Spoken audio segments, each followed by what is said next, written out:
Good morning, ladies and gentlemen, and thank you for joining us on today's episode of Recruit Military Live, where we will be discussing how to unlock your earning potential by matching your salary skill level. If you're waiting on us this morning, we do apologize a bit of some technical difficulties, but we made it. We're here, we adapted, and we overcame, and we are excited to get started. Before we do, please drop a comment below and let us know where you're joining us from. And as always, if you do have any questions during the session pertaining to our topic, please feel free to ask at any time. Joining me today, as always, from the great state of Texas is my amazing co-host, Raul Torres. How's it going, Raul? Good, Gabby. Excited about today's guest. Been working with this specific person on hand, on the ground at our DAV RecruitMilitary in-person events. Without further ado, I'll introduce him. So our guest for today is an esteemed Assistant National Employment Director at DAV. He's also a U.S. Navy and U.S. Army vet with over 25 years in communication services. He excels in hiring, training, and regulatory knowledge, skillfully reducing costs while enhancing service quality. His adaptability and strategic sales acumen have driven his success in both the legal and sales sectors. His military expertise further solidifies his capability as a dynamic leader and committed team player. Please join us in giving us a warm welcome to Lamarr Couser. Welcome to the show, Lamarr. How are we doing? I'm doing good. Thanks for having me. Yeah, absolutely. Excited. We've been working again on the ground. I think you've met Gabby and I in person, so it's fantastic having you on today. It's a pleasure to be with everybody. Yeah, if you want to give us just a little bit of more of your backstory into who you are and what you do in your work with DAV. Sure. I'm an assistant employment director. I visit. I just assist veterans with employment and making sure that they're transitioning. They have a little bit of a support group with it. Fantastic. And we're very excited to get your input and insight on our topic for today, which is matching your skill set to a salary. I know for a lot of veterans or transitioning military members, even military spouses, we are trained for so long to have mission first and team first, right? There's no I in team. And so when it comes time for transitioning, we have to flip that aspect. You now have to make it about you, and you have to advocate for yourself. And especially when it comes to that salary for however long, whether it's 4 years, 10, 15, 20, or even more, you don't have a choice really in what you, besides getting promoted, and what you earn in the military. What you get is what you get, and you don't throw a fit. But then when it comes to exiting and working within the civilian sector, you do have more leeway to advocate for yourself, saying, I've done this for this amount of years in this, career field. I have these certificates, these qualifications. I believe I'm worth this. And that's something I feel that is very hard and difficult for any veteran, any military community member to really do, to advocate for yourself and say, I'm worth this. This is what I deserve. Because for so long, we weren't able to do that. So I'm really excited to get into this topic today and hopefully help out any veterans and military community members that are experiencing that. Yeah, I agree. I can remember, was it 2004 when I transitioned out of the Navy after 12 years. I was in the food service industry, so I was a cook in the Navy. And, after 12 years of cooking, I kind of was like, well, do I really want to go back into food service? So it was really a challenge for me because, transitioning, you're looking for a job, but you're not trying to do the same job that you did in the military.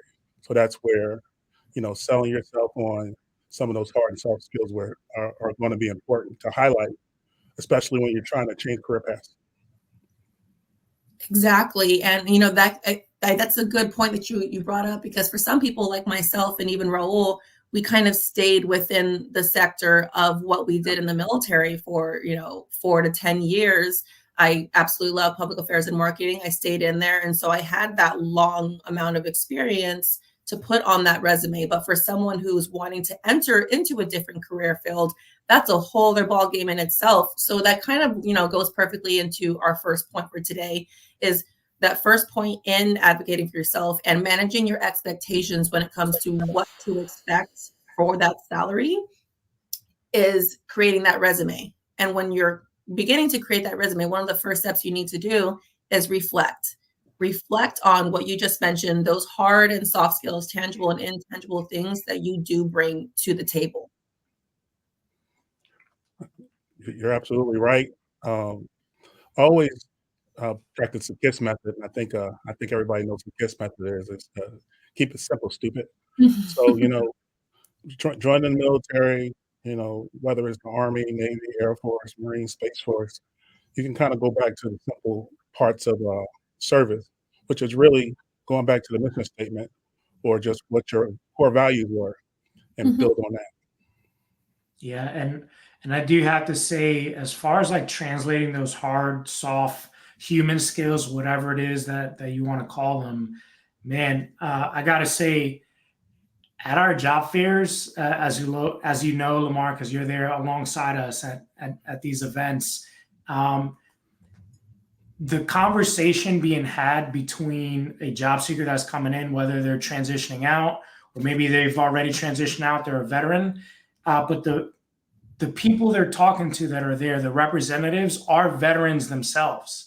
And some of them have been job seekers who've been on the other end of that job fair at some point. And I had to throw that in there because it's so hard to translate those skills that it just makes sense, specifically at places like that where you can talk to veterans, specifically about getting a job. Like if you have that opportunity, you should 100% take advantage of that.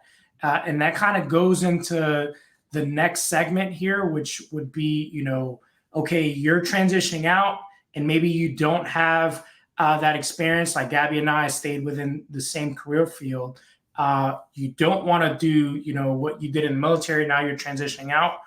What do you do? Where do you start outside of like building a resume? Like, who do you talk to? So it's really about doing that research and just narrowing down, first of all, what career field and position you're looking to do.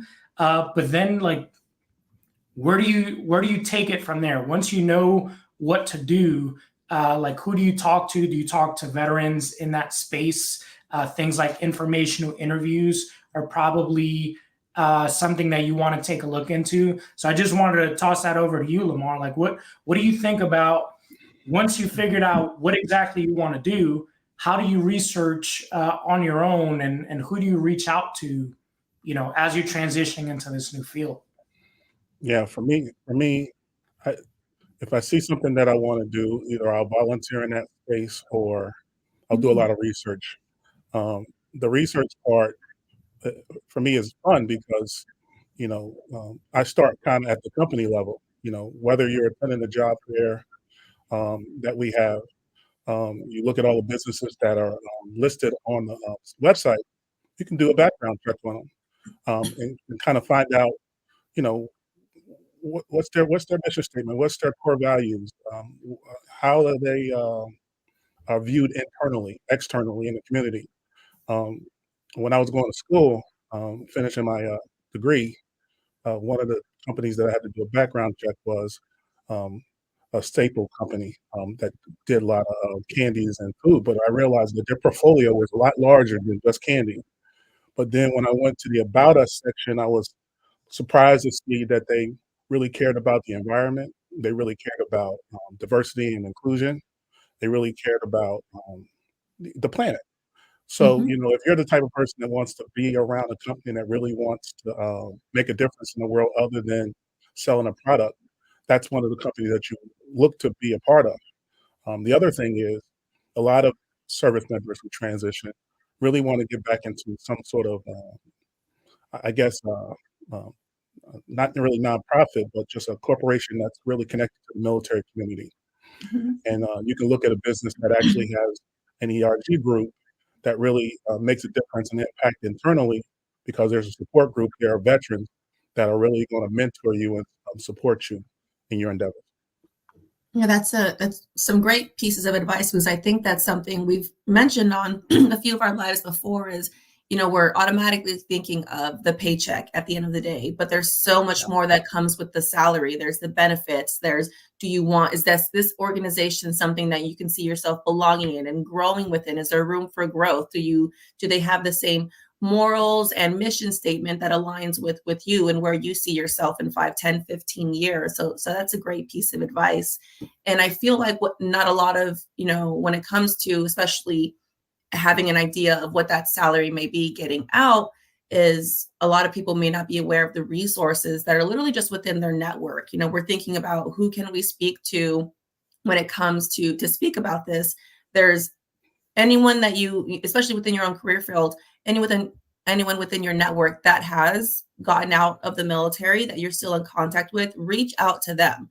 Your LinkedIn network, they're there for a reason. They're not just, accepted, connection on a social media platform. They're there for a reason. They're these resources that you see yourself in every day. Reach out, actually utilize them, and ask those questions.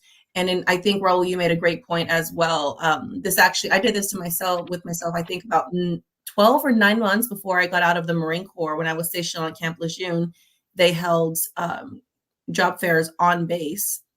And even though I wasn't, getting out within the next year, I at least went in just to see what type of positions were out there, kind of like what we would consider like an informational interview, but in such a broad spectrum and with really no idea of no expectations, really, simply there to network, to get information. If you aren't getting out right away, attending a job fair doesn't mean you're there to do an interview. It doesn't always have to be such high stakes and high pressure. Go there, get contacts, get an idea of what that organization is like, speak to those representatives in person.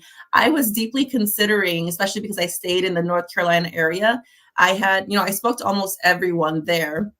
And I passed a Waffle House representative, and I never saw myself working at a Waffle House, given I have eaten there many a times after an outing with my friends, especially in the Camp Lejeune area. Waffle House and I are like this, but I never considered myself working there. But they have a great program. Their starting pay is wonderful. I always saw myself, in kind of that leader aspect, especially because I was a staff NCO at the time.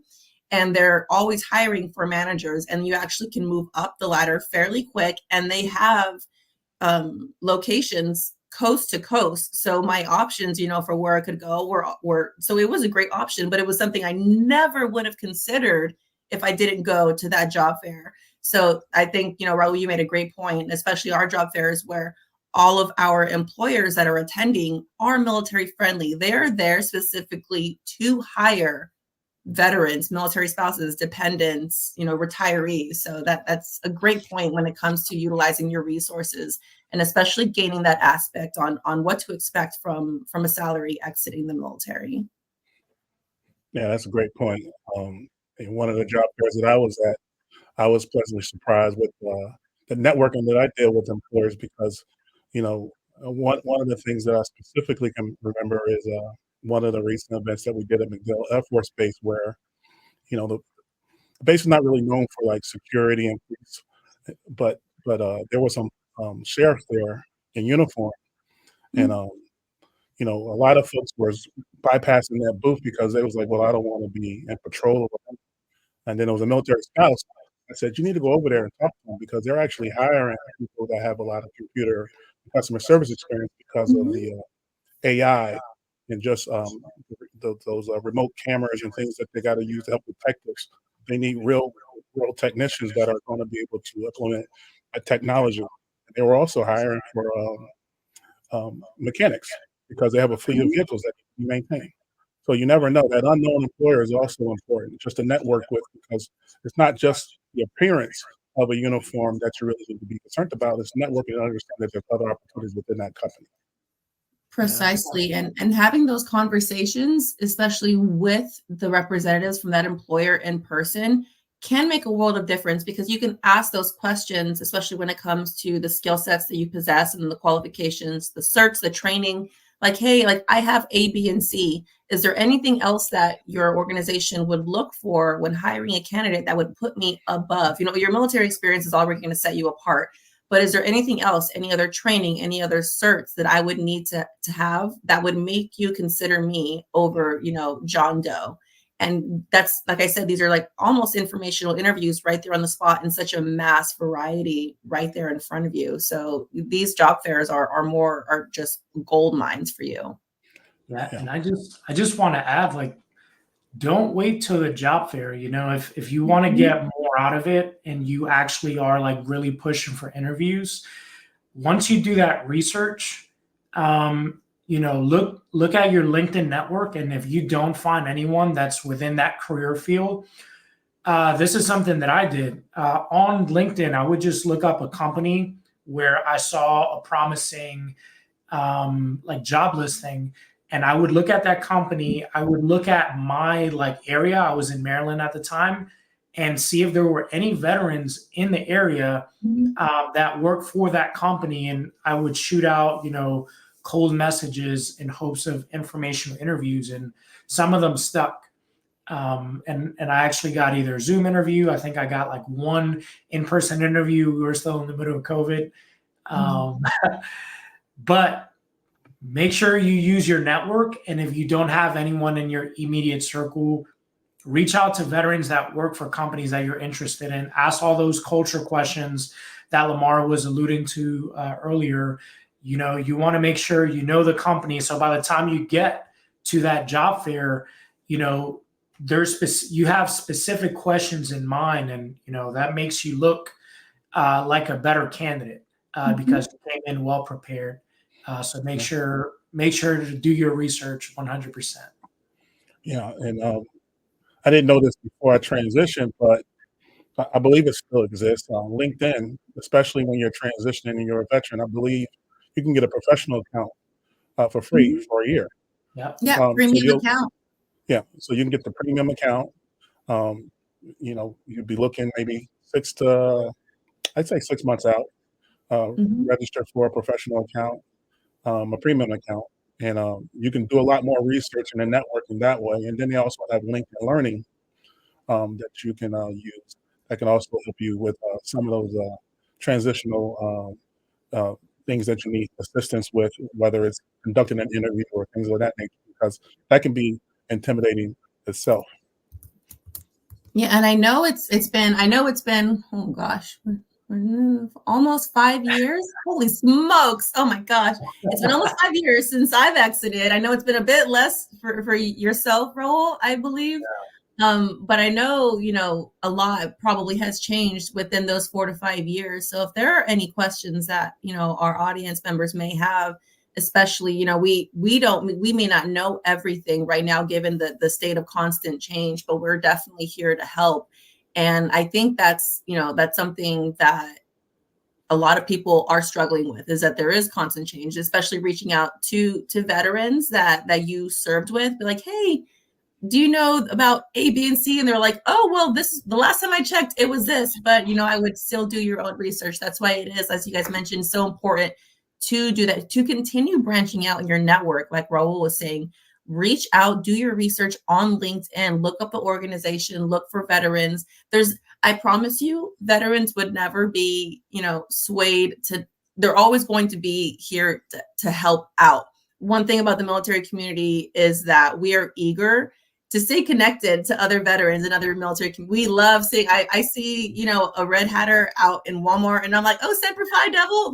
And then we sit there and have a 15-minute conversation next to the shampoos. So we're eager to consistently and constantly help our fellow veterans and community members. So, and that goes into kind of our last little wicket here is, depending on where you are within your military career, whether you're getting out after just one enlistment of 4 years or 10, 15, 20 years, what you're making at that point in your career may not be what you would make in the position that you would now be entering into the civilian sector. I know, especially depending on your qualifications, you could be, an E4 getting out of the military and still be making a happy penny depending on what your position was in the military. So I think it's very vital to go into that job search journey managing your expectations, having a clear, thought of what it is you should be expecting. And that goes, into why we're pressing so hard on doing your research and speaking to your network. Yeah, that's so true. Transitioning, depending on whether you did 4 years, 8 years, 12 years, or you did a career, you've been in different levels of management, whether you were running a squad, running a platoon, running a whole battalion. So you're trying to match that expectations with your civilian expectations, whether you're going to be a supervisor, a CEO, a vice president. So a lot of that really depends on, your resume, what your interview is, your experience, your post education, and what you know about the company. I would say, if you're looking for, a real salary where you're making a potential six-figure salary, it's a lot more than just your skills. Um, your experience is also important because a lot of times what you find is a lot of that experience doesn't really translate over to the civilian sector unless you really do a good job on your resume or you did a great job of getting a lot of certifications that are needed that the civilian sector recognizes. Yeah, I do have to say, I had to manage my expectations. I was still transitioning out, and I was like, man, what really makes me happy? Sports, right? And I was trying to break into like the sports industry, still trying to do like PR, marketing, still in that bubble. And man, when I did informational interviews with individuals that were like actually in sports, like in leagues, directly with teams, working with agencies, obviously those three things are, they kind of sound the same, but they all have like separate salary expectations. But in my mind, I'm like, yeah, I want to work for, Major League Baseball or the NBA or whatever. And then talking to actual veterans or maybe just individuals in my network that worked for these teams or worked with these leagues previously, they're like, man, breaking into that field without experience in just sports in general, you're looking at a pretty low salary. And, I had to manage my expectations and kind of keep doing my research, keep looking around. But it's not always a bad thing, right? Because I did find like, hey, maybe the leagues and teams, you don't make as much starting out in the marketing field. But if you look at agencies that are kind of third parties that work with these individual teams or work with these individual leagues, maybe that's an avenue you want to take. But obviously, I landed here at RecruitMilitary, very happy to do what I'm doing and still in the marketing field. But that it does go without saying, Gabby and Lamarr, that's the big thing. You're getting out. Maybe you have a lot of experience, or maybe you're just a 4-year corporal that got out, trying to figure out the world in the civilian sector. Make sure to manage your expectations, do your research, do your due diligence. I agree. Due diligence is important.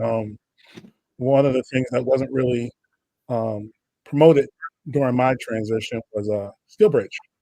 While you're still in the military, there's an opportunity for you to take some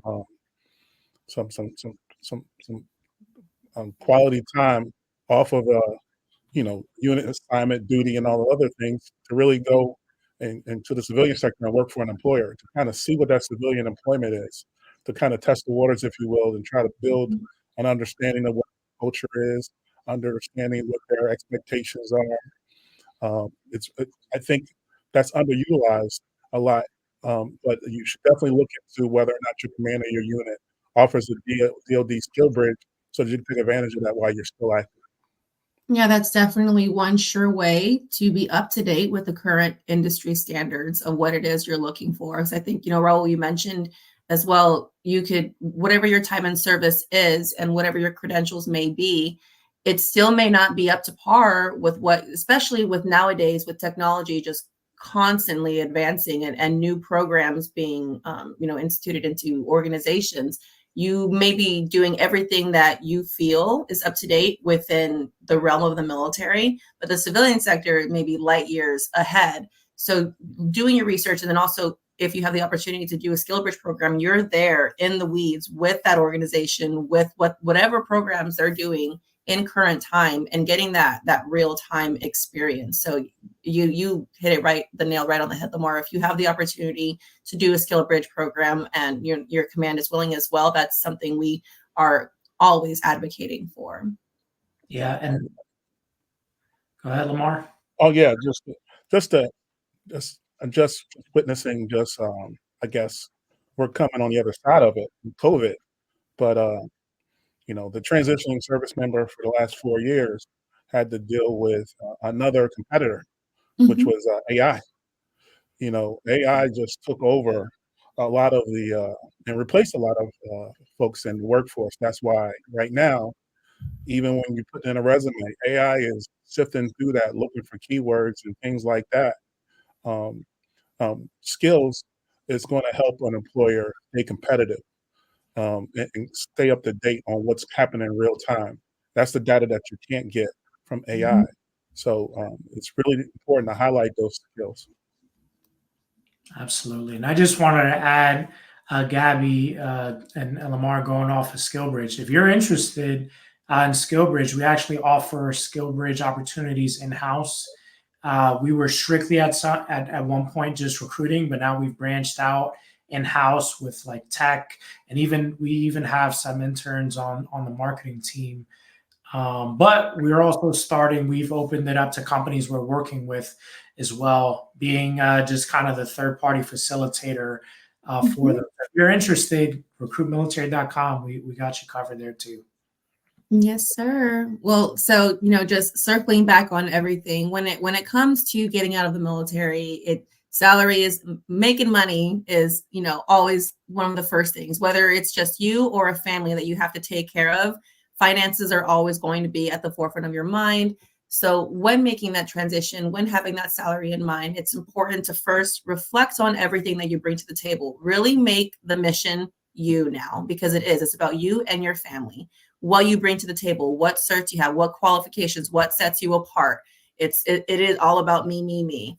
After that, do your research, look into the organizations, look into the industry, the career field, whether you're staying in the same career field or, venturing into something new. Do your research. We cannot talk about that enough. Branch out to your network, speak to who you have currently in your network, and make more connections along the way. And lastly, continue to manage those expectations. What you bring to the table may be worth a lot more outside of the military, or maybe at a different standard than what you're expecting. Is there anything else, Lamarr or Raul, you feel that we missed, or that any other nuggets of knowledge we have for our audience? No, I think we hit it on the head. The reality is, you value yourself, you value your service. There's employers out here that understands what the military community provides to an employer. We do a great job at making sure that those employers are present at our hiring events.